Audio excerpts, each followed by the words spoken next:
The rain was falling softly over Los Angeles that night, tapping against the tall windows of Dakota Johnson's minimalist apartment. She sat on the edge of a velvet armchair, a glass of red wine in her hand, staring at the city lights below. To the world, Dakota was the untouchable star, elegant, mysterious, and effortlessly composed. But tonight, behind closed doors, she was a woman torn between loyalty, desire, and an unfulfilled promise she had made to herself.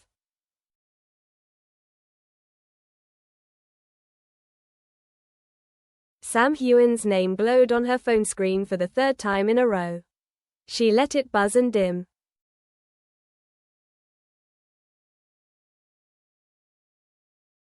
She couldn't talk to him now. Not while Caitriona was still in the picture. It had been almost a year since she met Sam at a film festival in Venice. They had been seated next to each other during a private dinner hosted for the nominees. His Scottish accent, his warmth, his restless eyes, Dakota had felt an immediate spark. They talked about cinema, about childhood memories, about the strange loneliness of fame. For a moment, she had felt like she wasn't Dakota Johnson the actress but simply Dakota, a woman laughing at a stranger's dry jokes.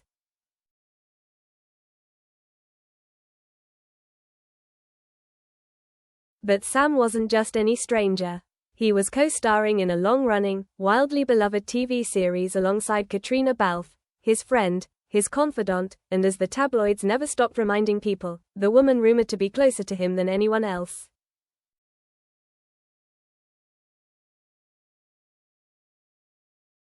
Dakota had promised herself one thing after a string of public relationships and near engagements: she would never commit to someone who wasn't fully hers. No entanglements, no half-truths, no triangulations. If Sam was truly meant for her, he would make that choice himself.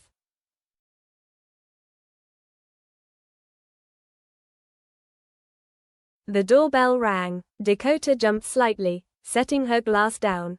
She wasn't expecting anyone. Through the peephole, she saw a familiar figure, Caitriona herself, wrapped in a beige trench coat, hair damp from the rain.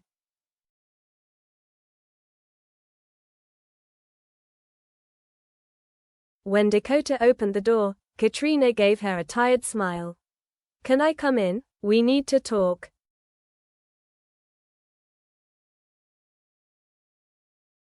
The tension between them was palpable. They had met a few times at industry events, exchanging polite greetings, but they had never been alone like this. Dakota stepped aside, motioning her in.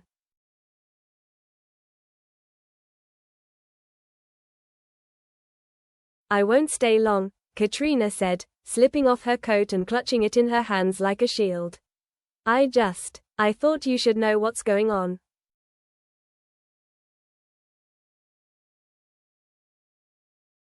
Dakota folded her arms, her heartbeat echoing in her ears. "Go on." Caitriona hesitated. For the first time, the poised, unflappable actress seemed vulnerable. "Sam has been distant lately. I know about the two of you, at least to some extent. And I'm not here to fight. I just want to understand where we all stand."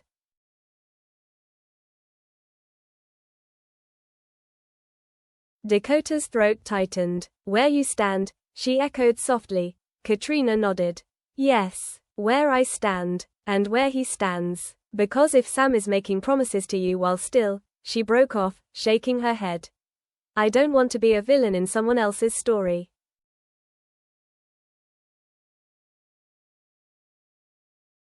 Dakota looked away, her eyes falling on the city lights again. She didn't like this. She didn't like being part of a hidden triangle, even if she hadn't asked for it. "I told Sam," she said quietly. "I told him I wouldn't. I couldn't commit, not unless things were clear between you two."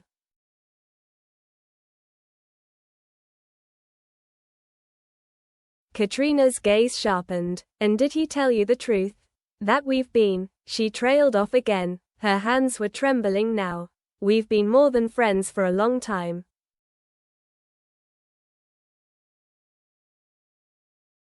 The confession hung heavy in the air. Dakota felt a hollow ache in her chest. It wasn't jealousy so much as confirmation of what she'd feared all along. Sam was still tethered to another life, another woman, another set of promises.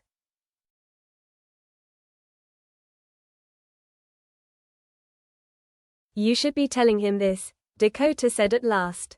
Not me. Idiographic period, I will, Caitriona whispered. But I needed you to know first. Because you seem like someone who deserves the truth.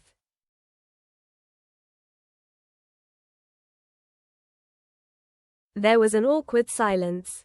Then Caitriona put on her coat again. For what it's worth, I'm sorry.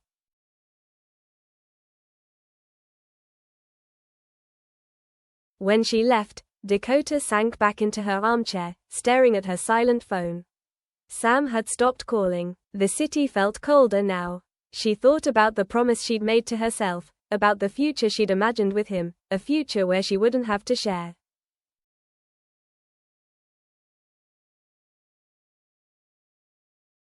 For the first time, she wondered if she'd been naive to believe that love, in this world of glitter and cameras and long-distance secrets, could ever be simple.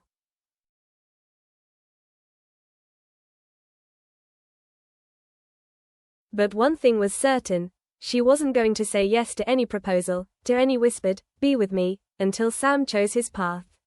Until he truly left Caitriona.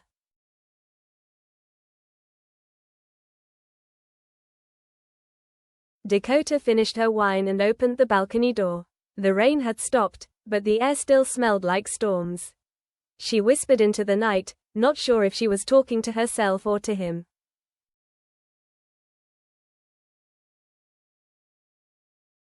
Make your choice, Sam. Or I'll make mine. Sam Heughan sat in his London flat, staring at an unfinished script that lay forgotten on his desk. Outside, the city hummed under a grey sky, double-decker buses rolling past, umbrellas bobbing like dark flowers on the wet sidewalks. He should have been learning his lines for the next shoot. Instead, he kept looking at his phone, scrolling through old messages from Dakota.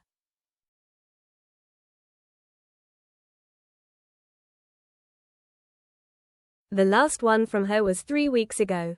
Just a simple line, "Call me when you're free." He couldn't.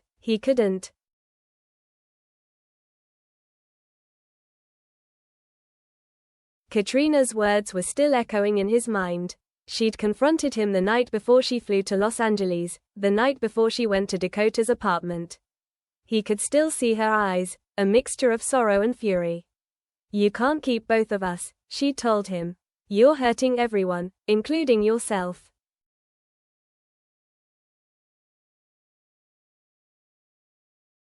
Sam rubbed his temples. He'd never meant for any of this to spiral out of control. When he first met Dakota in Venice, he hadn't planned on falling for her. She was light, unexpected, a breath of fresh air after years of intense work and complicated friendships. But Caitriona had been his anchor for so long, his co-star, his confidant, the one person who'd seen him through every high and low of fame. The idea of cutting her out of his life felt like severing a limb.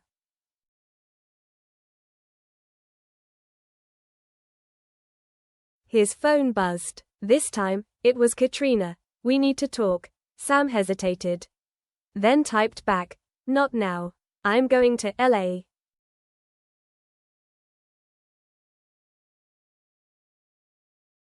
He hit send before he could change his mind. The plane ride to Los Angeles felt endless.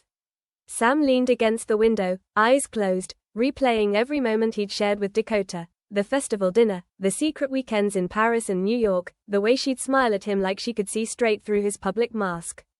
He remembered her voice when she told him, "I won't marry a man who's only half mine." At the time, he'd laughed it off, thinking she was being dramatic. Now he realized she'd been deadly serious.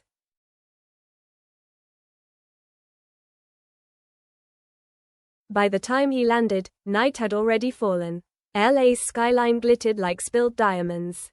He grabbed a car at the airport and rode in silence, his stomach a knot of nerves.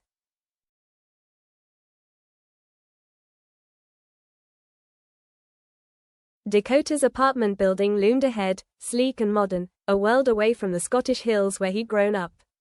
He remembered the first time he'd come here, how she'd teased him about being too polite for California. Now he wasn't sure if she'd even open the door.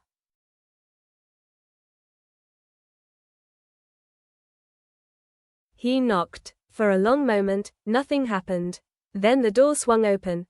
Dakota stood there barefoot, wearing a loose gray sweater, her hair damp from a recent shower. She looked surprised, then wary. Sam.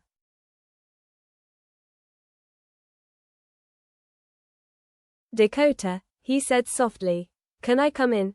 She hesitated, then stepped aside. You're lucky I didn't change the locks.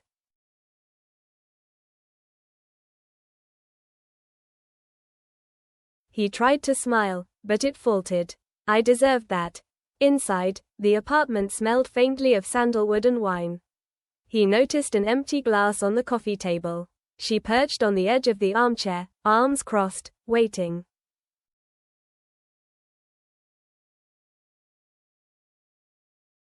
I know Caitriona came here, he began. Her eyes flicked to his, cool and steady. She told me the truth, Sam. Or at least enough of it.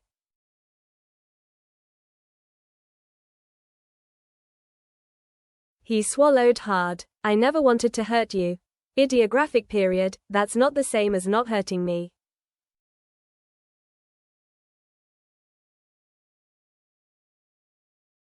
He flinched. You're right. I've been a coward.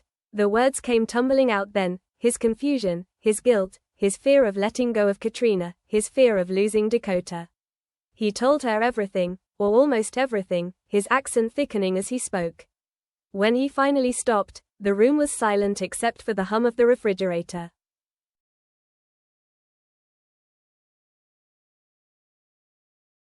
Dakota leaned back, looking at him like she was trying to see the man behind the excuses. So what now? She asked quietly. Are you here to tell me you've chosen?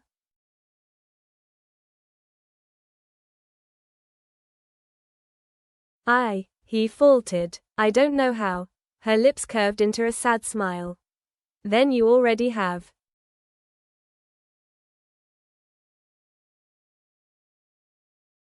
Sam's brows knitted. What do you mean?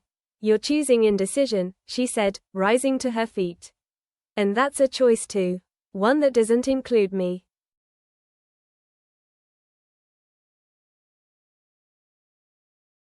He stood as well, reaching for her hand, but she stepped back.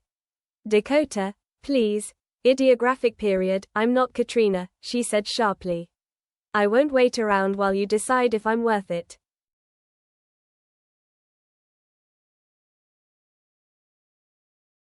He stared at her, speechless. She crossed her arms, her voice softening but not breaking. I care about you, Sam. More than I should, but I meant what I said. I won't marry a man who's only half mine. I won't even date a man like that.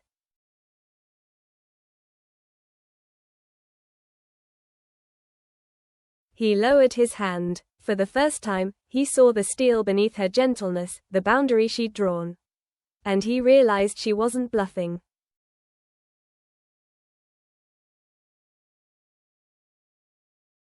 I'm flying back to New York tomorrow, she said. I have a film to finish. Take care of yourself, Sam.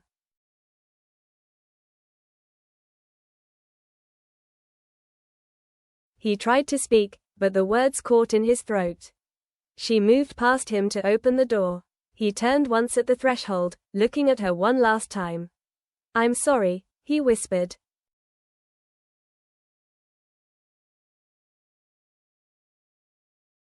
Then he left.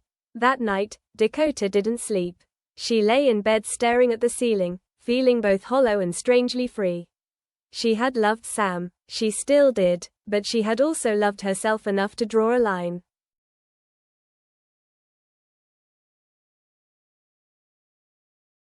Across the ocean, Caitriona sat alone in her hotel room, scrolling through headlines she wished she hadn't clicked. She thought of Sam, of Dakota, of the strange triangle they'd all been drawn into.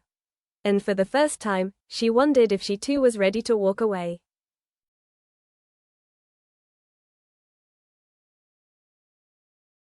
In another part of the city, Sam sat alone in his rental car, parked on a quiet street. The rain had started again, streaking the windshield. He gripped the steering wheel, eyes closed, and whispered to the empty car.